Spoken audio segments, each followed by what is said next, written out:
We're going to go up to the top of that ridge up there in the way background, and hopefully find, I haven't been here in a while, several years actually, but hopefully find this really secret special place that people used about 1,000 years ago. So let us continue up this beautiful little trail.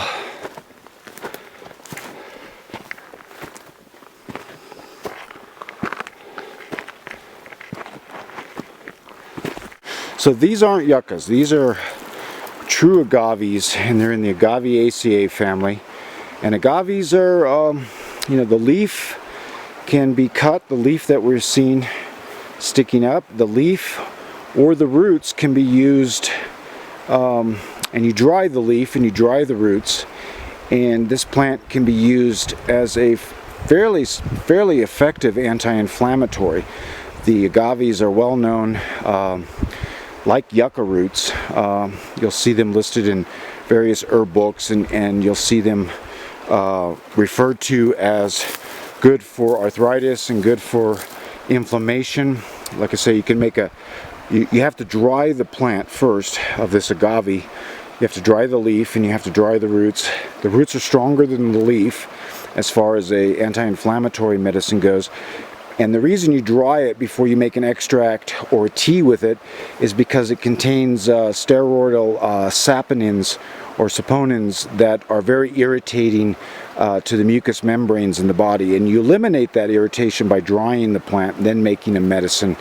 And so often you'll see ground up agave roots or yucca roots, which is a different plant, but they're interchangeable as far as taking these dried powders in capsule form for arthritic inflammation and chronic joint inflammation. But keep in mind that both the agaves and the yuccas, which is a different plant than what we're seeing, keep in mind that long-term use of these plants can interfere with the absorption of oil-based vitamins in the small intestines.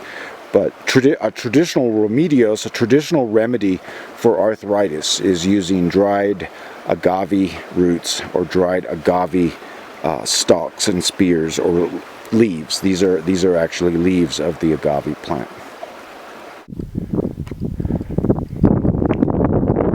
This sacred place is fairly hard to find, and looking straight down there on that ledge, there's a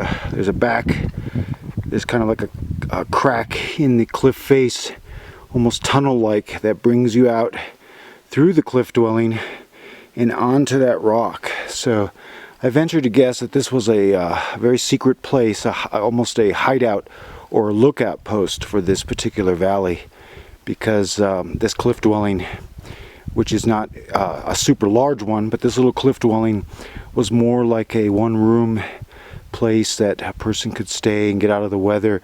But I believe they spent time up on that flat rock doing meditation, scouting out, looking for enemy, looking for game. But this is one of the most little secluded cliff dwellings and ancient places that I know of in the Gila. This is probably 800 to 1200 years old, and let's go down into it and check it out.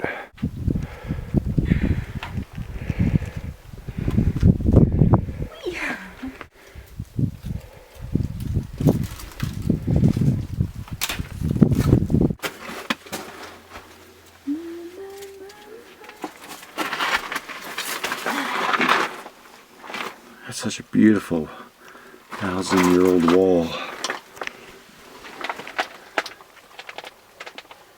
Pretty well made. It's a great little shelter.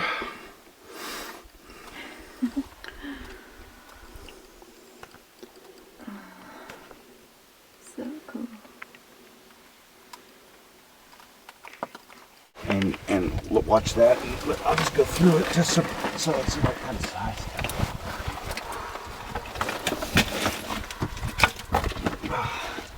Okay. Cameron. Coming out.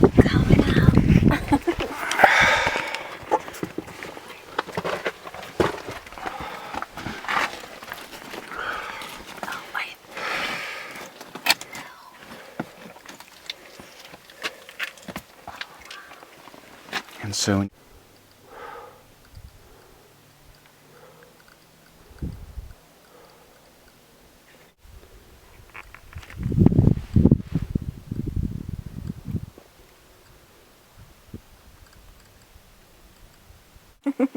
well, it just so happens I decided to stop and chat with you all right next to one of my favorite southwestern plants, silk tassel.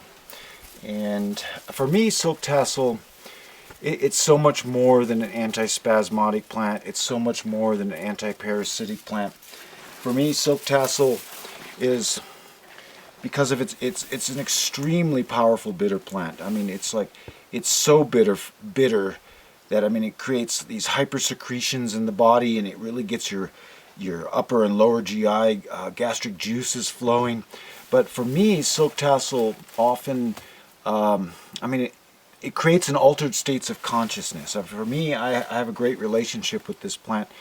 Bitters in general can create a altered state of consciousness, but for me, silk tassel is a plant that kind of brings me to my center and brings me to places that are old and that are ancient, and you know, each one of us has the opportunity to connect to and bond to plants that that do something deep inside of us that's way beyond you know, the classic medicinal concepts. All I know is that over the years I kind of have a motto, which is to like pick plants, make medicines, and work with people. And in between that, you know, try to take care of myself and take care of my family and my friends and my community, and to constantly come back to the natural world, to rekindle my connections, to redevelop and to go further with my relationships to plants. And you know, I started herbal medicine 25 years ago, and it seems like way back then when I was a young herbalist, it seemed like I knew a lot. But actually the day did dawn about 10 years into the whole herbal medicine world that I really realized I hardly knew anything. And some of the plants never really spoke to me, and some of the plants never really shared things until I matured, until I could actually hear and listen to the quieter voices. So my journey is constantly unfolding, and all I can say is that picking plants, making medicines, being in the natural world, working on and developing my intuitive sense of being is literally where the language comes from, the language with plants, the insights into plants. So I have to work on myself and my intuition with the natural world continuously to keep going further and further and further into plant medicines. I mean, there is the science, there is the linear aspects, there is the pharmaceutical and the pharmacy aspects of just straight old herbal medicine, but there's a greater world that exists, and it's a magical world, and it's a world that's driven and connected to by our intuition. You know, I like to think that how did we end up here? How did we end up so lost and so disconnected from the natural world? And, you know, one of the things I think back on history, and I think about how the conquistadors arrived in the New World. And one of the first things that the conquistadors did was to separate people from the natural world. They took away their medicine plants. They killed or took away their medicine people. They separated people from their native foods and from their ability to grow foods. They separated people from the natural world.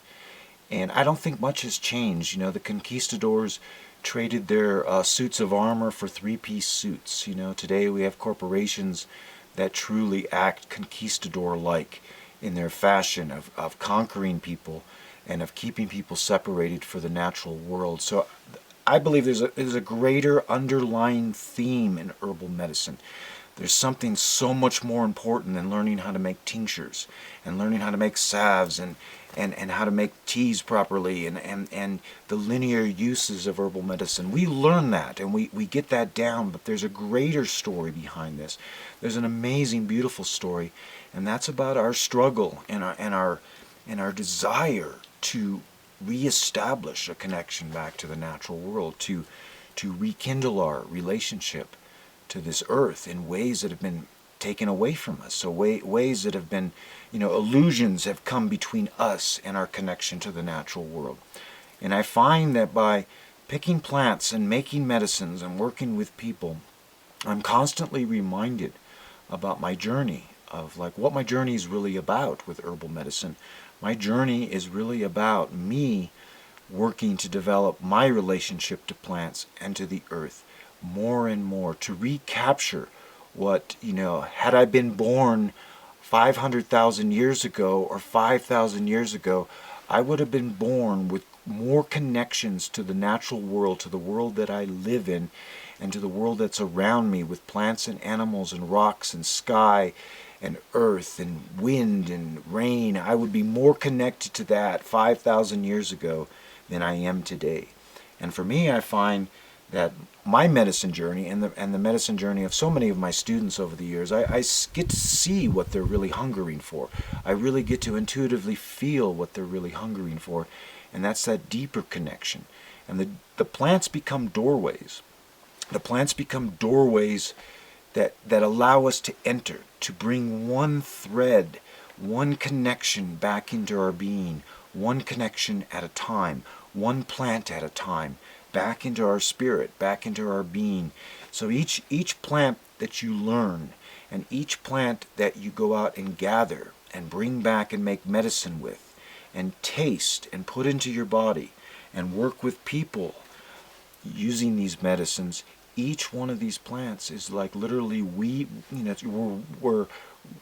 weaving and reweaving the web of life back into our being. And many years ago, I had a motto or a saying that my students and I would use when picking plant medicines, and it goes like this. It's like, breathe the breath of light, breathe the breath of life back into the garden and back into all of us. And so I kind of think like the act of picking herbal medicines is a very light-filled, a very life-filled activity. And when we go out into nature and we collect medicine plants and we bring that back into our life, we are literally enriching our lives and enriching all the people around us and all of their lives when we come in contact with them. So one of the greatest things I think an individual can do in contributing to the health of the planet and the hope of the planet and the beauty of the planet is to work on your relationship to plants, work on your relationship to animals, work on your relationship to nature, and bring these spirit beings, bring these medicine beings back into your life. And when you do that, you bring that back into the humanity of all of us. And silk tassel does that for me. Silk tassel is a plant that spiritually touches me, and I've been very grateful to this particular plant for many years. It has allowed me to look in deep inside of myself and ask, what am I really doing in herbal medicine? What is this really about? What am I really trying to find here? Am I trying to find plants to make extracts and to just solve people's health problems? There's that aspect in service to others, the medicinal aspect, but then I try to find, why am I connected to plant medicines? Why do so many of my students have a hunger and desire to connect to plant medicines? And I believe it's for some of those things I just mentioned. It's because we're struggling and striving to rekindle our relationship to the natural world. And for me, and for many people, connecting to plant medicines allows us into that doorway and into that world of hope. And each plant I learn, each plant I make medicine from, each plant I visit, and each stand of plants, like in this particular mountain side, and then in this particular canyon, like all the silk tassel, I think of them as one big family of silk tassels. And it's always great to come out here to a sacred spot where there's a 1,000-year-old little cliff dwelling and silk tassels abounding, and I always get reminded when I come to this place what my journey with plant medicines is about. And so I hope that gives you a little insight as to another reason why you're actually taking this class and why you're learning about herbal medicines, because I know each and every human being I've ever encountered, each and every human being who's ever been interested in plant medicines, I feel it in them, I see it in them, I know they're struggling, striving, and reaching for this connection back to the natural world, which has pretty much been absent from all our lives to some degree. And honestly, I truly believe it's probably, it's one of the major contributors. The lack of our connection to the natural world is one of our major contributors to all the madness that we see around us every day, and all the despair, and all the agony, and all the psychological illnesses, and all the just forlorn aspects of humanity that we see every day, and more so since the invention of the internet. But we're bombarded by, constantly, I see, and bombarded constantly, and I see, and that I'm reminded, what am I seeing here? Horrible stories, but I'm really seeing the absence of the natural world, the absence of the connection of people. And I think that's the greater story behind herbal medicine, is our striving to reconnect through plant medicines.